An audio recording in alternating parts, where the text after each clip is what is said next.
Hi everyone, this is Brian with Anderson Pens, and on today's episode of My Favorite Pens, we're going to talk about the H.M. Smith Tapercap eyedropper. Let's take a look.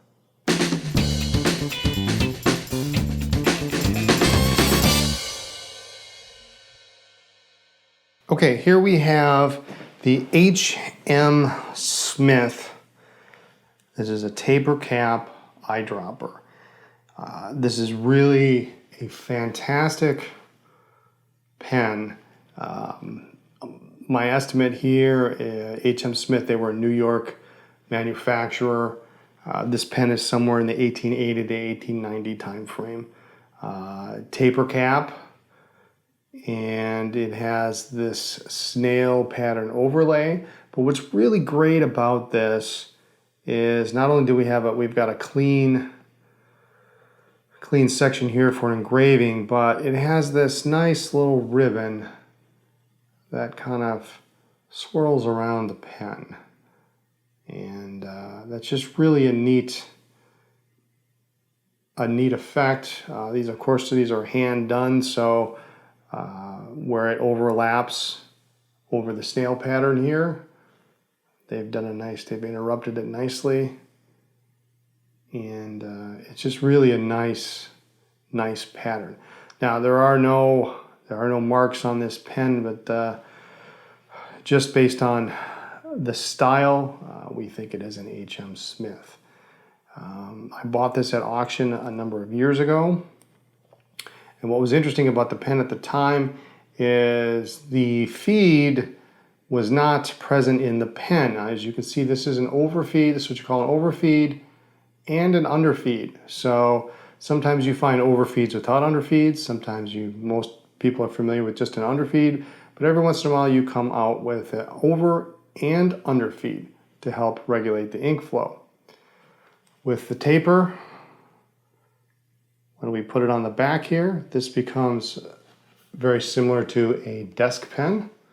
It's a very, very long pen, very comfortable because these are very lightweight. The overlay does add a little bit of weight to it, but it's nothing by modern standards. Of course, it is an eyedropper. But the neat thing, what happened, getting back to my story about the feed, which is the nib is simply marked 14 karat, and this is an ebonite feed.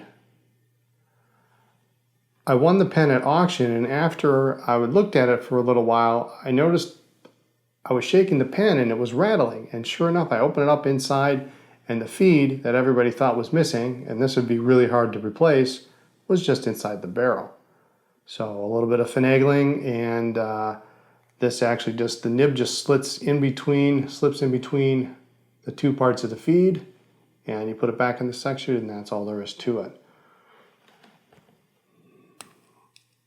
Eyedropper fill, so you just unscrew the section here.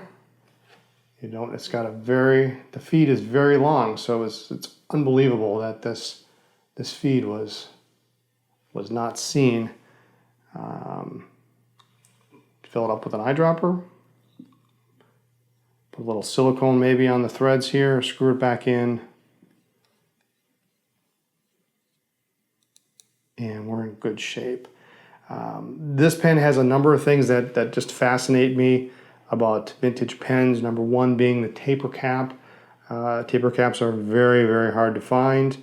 An overfeed is just really, they weren't made very long, because once they started figuring out you can feed the nib from the underside, it's more pleasing to be able to see the entire nib that way. And it works a little better, and as far as flexibility on nibs is concerned, it works better. So the overfeeds are hard to find. It's a kind of a little niche collecting point for me. And I do love this snail pattern that's interrupted here by this little ribbon here. So normally pens like these were actually were bought to be given as gifts, and most of the time you will find them with a name engraved on the cartouche area here, but This one apparently not, and it's in very good condition, so it looks like it's been very little used. Let's take a look at the nib. The nib's got, the feed looks like it's a little bit warped, but the nib has got some nice flexibility to it. Very simple nib, only marked 14 karat. We've got a breather hole in the top of the cap, and that's it. It's just a beautiful example of a late 19th century taper cap overlay, the H.M. Smith. So there you have it, an H.M. Smith taper cap eyedropper. Be sure to check us out online at andersonpens.com, our store in Appleton, Wisconsin, or any number of pen shows nationwide.